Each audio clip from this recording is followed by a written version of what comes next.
Imaginez, vous êtes livreur.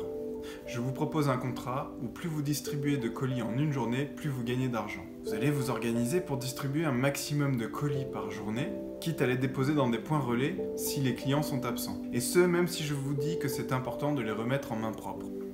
Maintenant, si je vous dis que vous gagnerez plus d'argent si et seulement si vous remettez en main propre ces colis, alors vous allez adopter une stratégie différente, vous allez organiser votre tournée différemment, vous allez peut-être prendre des rendez-vous pour vous assurer que vos colis sont bien distribués en main propre. Parce que soyons clairs, les salariés qui travaillent chez vous viennent pour le salaire à la fin du mois, même s'ils sont très motivés et très intéressés par ce qu'ils font.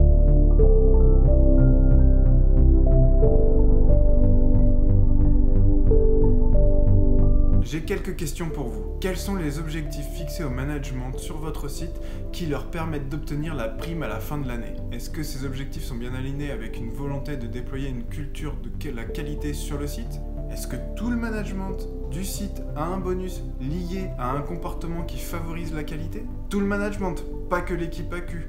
Le responsable logistique, le responsable RH, la production, tout le management. Et d'ailleurs, quel est l'objectif principal de votre responsable de la production? Améliorer les TRS? Augmenter les volumes de production? Faire en sorte qu'un plus grand nombre de lots sortent par jour de l'atelier de fabrication? Est-ce bien un objectif qui est lié à la qualité? L'objectif qui lui permet d'obtenir sa prime, j'entends. Maintenant, je vous partage un petit retour d'expérience que j'ai régulièrement quand je vais discuter avec les opérateurs sur le terrain suite à des erreurs humaines. Quand je demande aux opérateurs pourquoi ils n'ont pas suivi la procédure, la réponse est tout le temps la même. On n'avait pas le temps. Et oui, le management va orienter son équipe dans le sens qui lui permettra d'atteindre ses objectifs et obtenir sa prime à la fin de l'année. Et heureusement. Du coup, si l'objectif c'est de faire du volume, l'équipe sera derrière forcément poussée dans ce sens et non pour faire de la qualité efficace. Voilà donc la première astuce et c'est même une règle d'or, car je ne dis pas que si vous l'appliquez, vous arriverez à coup sûr à déployer une culture de la qualité efficace, mais par contre, si vous ne l'appliquez pas, vous n'y arriverez sûrement pas. Donc définissez un objectif prioritaire pour le site. Objectif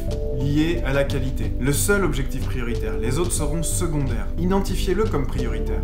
Puis organisez la cascade des objectifs liés à cet objectif prioritaire dans les services, pour tout le management, quel qu'il soit. Tout le monde sera alors aligné sur un objectif commun. Fini les guerres entre services à cause d'objectifs contradictoires. Bien sûr, je ne suis pas en train de vous dire d'abandonner complètement la productivité et de ne faire que de la qualité. La productivité reste quelque chose d'important. Et le challenge que je me fixe, c'est que dans la prochaine vidéo, je vais vous démontrer chiffres à l'appui qu'il existe un objectif qui vous permettra d'allier qualité et performance. Alors je vous dis à la semaine prochaine et n'hésitez pas à partager et à liker cette vidéo. Et n'oubliez pas d'ici là, incarnez le changement que vous voulez voir.